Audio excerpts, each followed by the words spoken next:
সাফ অনূর্ধ্ব-20 চ্যাম্পিয়নশিপে বাংলাদেশের পারফরমেন্স নিয়ে আলোচনার চেয়েও এখন বড় হয়ে দাঁড়িয়েছে দল নির্বাচন এবং প্রবাসী ফুটবলারদের অবহেলার করার বিষয়টি। বিশেষ করে প্রবাসী ফুটবলার ডেকল্যান সুলিভান ও ইব্রাহিম নাওয়াজকে কেন খেলানো হচ্ছে না তা নিয়ে ক্ষুব্ধ দেশের ফুটবল সমর্থকরা। দুই ম্যাচের একটিতেও মাঠে নামার সুযোগ পাননি যুক্তরাষ্ট্রের ক্লাব ফিলাডেলফিয়া ইউনিয়নে খেলা ডেকল্যান সুলিভান। অন্যদিকে ইব্রাহিম নাওয়াজ পুরো টুর্নামেন্টে সুযোগ পেয়েছেন মাত্র 1 মিনিটের জন্য। বিষয়টি নিয়ে সামাজিক যোগাযোগ মাধ্যমে চলছে তীব্র সমালোচনা। ফুটবলের এক সমর্থক তার পোস্টে প্রশ্ন তুলেছেন, এভাবে চলতে থাকলে ভবিষ্যতে প্রবাসী ফুটবলাররা কি আর বাংলাদেশের হয়ে খেলতে আসবে? তিনি উদাহরণ টেনে বলতে ভোলেননি কিউবা মিচেলসকে এর আগেই অফিসিয়ালি বাদ দেওয়া হয়েছে। ডেকল্যানদের সাথে এমন আচরণ করলে ভবিষ্যতে মেধাবী ফুটবলাররা লাল সবুজ জার্সি গায়ে জড়ানোর আগ্রহ হারিয়ে ফেলবে খুব সহজেই। এই পোস্টটা দেখুন, সমর্থকরা আশা করেছিলেন ডেকল্যান ও সুস্রত রাইট ব্যাক পজিশন সামলাবেন, কিন্তু সুস্রত ইনজুরিতে পড়ায় ডেকল্যানের সুযোগ পাওয়ার কথা থাকলেও কোচ তাকে 2 ম্যাচে 1 মিনিটের জন্য মাঠে নামাননি। যেখানে সিনিয়র দলে জায়ান আহমেদ নিজেকে প্রমাণ করেছেন, সেখানে ডেকল্যানকে কেন সুযোগ দেওয়া হচ্ছে না সেই প্রশ্নই এখন সবার মুখে। আরেক সমর্থকের কণ্ঠে ছিল চরম হতাশা। ফিলাডেলফিয়া ইউনিয়নের অনূর্ধ্ব-18 দলের নিয়মিত একজন ফুটবলার কেন বাংলাদেশের বয়সভিত্তিক দলে সুযোগ পান না তা কল্পনা করাও কঠিন।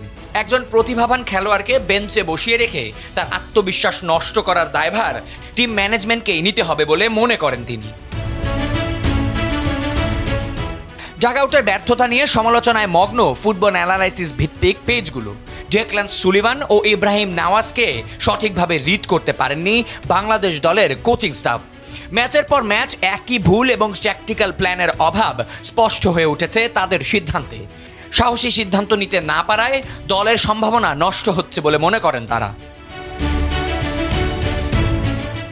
বাফুফের বর্তমান সভাপতি তাবিদ আওয়াল ও ক্রীড়া প্রতিমন্ত্রী আমিনুল হকের কাছে খোলা চিঠি লিখেছেন অনেক সমর্থক। আরেক সমর্থক তো সরাসরি অভিযোগও করেছেন দলের সিন্ডিকেট চলছে। সমর্থকের প্রশ্ন, বসুন্ধরা কিংসের খেলোয়াড়রা কি ফিলাডেলফিয়া ইউনিয়ন বা অস্ট্রেলিয়ান ক্লাবের খেলোয়াড়ের চেয়ে বেশি ভালো? যোগ্যতার বিচারে সবাইকে সমান সুযোগ দেওয়ার দাবিও জানান তিনি। সমর্থকদের বড় একটি অংশ মনে করছে ডেকল্যান সুলিভানকে আরহাম ইসলামের মতো অবহেলিত করা হচ্ছে। আরহাম ইসলাম অস্ট্রেলিয়ার প্রথম বিভাগের ক্লাব ওয়েস্টার্ন সিটি এফসির হয়ে খেললেও তাকে বাংলাদেশে অবমূল্যায়ন করা হয়েছিল।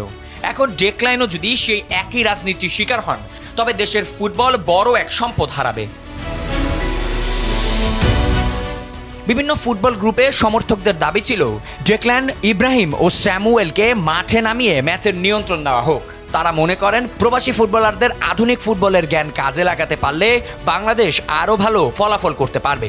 কিন্তু কোচের কার্ড চয়েস এবং সিন্ডিকেটের বেড়াজালে আটকে পড়ে আছে তরুণ ফুটবলারদের স্বপ্ন, এমনটাই মনে করেন সমর্থকরা।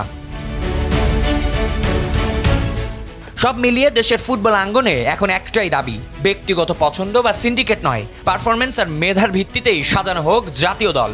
ডেকল্যান সুলিভান ও ইব্রাহিম নাওয়াজের প্রতি এই অবহেলা দেশের ফুটবলের জন্য অশনি সংকেত হিসেবেই দেখছেন সাধারণ ফুটবল প্রেমীরা। তারা মনে করেন সিন্ডিকেটের এই বেড়াজাল বন্ধ না হলে ফুটবলের এই জাগরণ হারিয়ে যাবে অতি শীঘ্রই। আবিয়ার জিতেসাম, সময়ের আলো।